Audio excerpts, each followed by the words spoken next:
We tend to look through language and not realize how much power language has. Language is such a powerful medium of communication. We have the ability to build projects from scratch using the nuances of language. It's what drew me to natural language processing, NLP, in the first place. In this video, we will cover the length and breadth of language models. We will begin from basic language models that can be created with a few lines of Python code and move to the state-of-the-art language models that are trained using humongous data and are being currently used by the likes of Google, Amazon, and Facebook, among others. What is a language model in NLP? You shall know the nature of a word by the company it keeps. John Rupert Firth. A language model learns to predict the probability of a sequence of words. But why do we need to learn the probability of words? Let's understand that with an example. I'm sure you have used Google Translate at some point.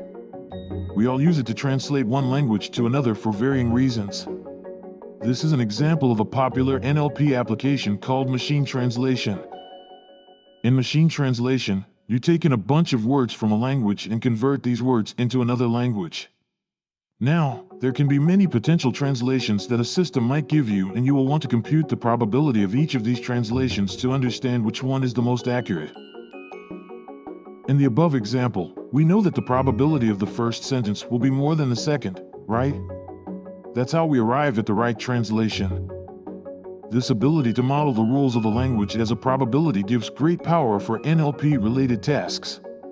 Language models are used in speech recognition, machine translation, part-of-speech tagging, parsing, optical character recognition, handwriting recognition, information retrieval, and many other daily tasks. Types of language models. There are primarily two types of language models. Statistical language models. These models use traditional statistical techniques like n-grams, hidden Markov models, HMM, and certain linguistic rules to learn the probability distribution of words. Neural language models. These are new players in the NLP town and have surpassed the statistical language models in their effectiveness. They use different kinds of neural networks to model language. Now that you have a pretty good idea about language models, let's start building one. How do n-gram language models work? An n-gram language model predicts the probability of a given n-gram within any sequence of words in the language. If we have a good n-gram model, we can predict P, W, H. What is the probability of seeing the word W given a history of previous words H, where the history contains n1 words? We must estimate this probability to construct an n-gram model. We compute this probability in two steps. Apply the chain rule of probability. We then apply a very strong simplification assumption to allow us to compute P, W1, Ws in an easy manner. The chain rule of probability is. So what is the chain rule? It tells us how to compute the joint probability of a sequence by using the conditional probability of a word given previous words. But we do not have access to these conditional probabilities with complex conditions of up to n1 words. So how do we proceed? This is where we introduce a simplification assumption. We can assume for all conditions that.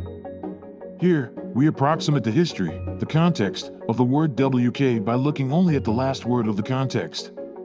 This assumption is called the Markov assumption. Building a basic language model. Building a basic language model. Now that we understand what an n-gram is, let's build a basic language model using trigrams of the Reuters corpus. Reuters corpus is a collection of 10,788 news documents totaling 1.3 million words. We can build a language model in a few lines of code using the NLTK package. The code above is pretty straightforward. We first split our text into trigrams with the help of NLTK and then calculate the frequency in which each combination of the trigrams occurs in the dataset. We then use it to calculate probabilities of a word, given the previous two words. That's essentially what gives us our language model. Let's make simple predictions with this language model. We will start with two simple words, today the. We want our model to tell us what will be the next word. So we get predictions of all the possible words that can come next with their respective probabilities. Now, if we pick up the word price and again make a prediction for the words the and price. If we keep following this process iteratively, we will soon have a coherent sentence. Here is a script to play around with generating a random piece of text using our Ngram model.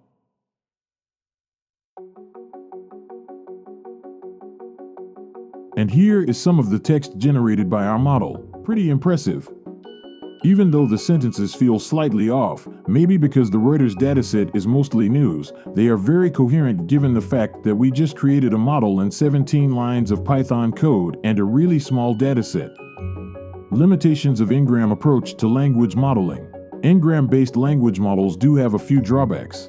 The higher the N, the better is the model usually. But this leads to lots of computation overhead that requires large computation power in terms of RAM. Ngrams are a sparse representation of language. This is because we build the model based on the probability of words co-occurring. It will give zero probability to all the words that are not present in the training corpus. Building a neural language model. Deep learning waves have lapped at the shores of computational linguistics for several years now, but 2015 seems like the year when the full force of the tsunami hit the major natural language processing (NLP) conferences. Dr. Christopher D. Manning. Understanding the problem statement. Does the above text seem familiar? It's the U.S. Declaration of Independence. The dataset we will use is the text from this declaration.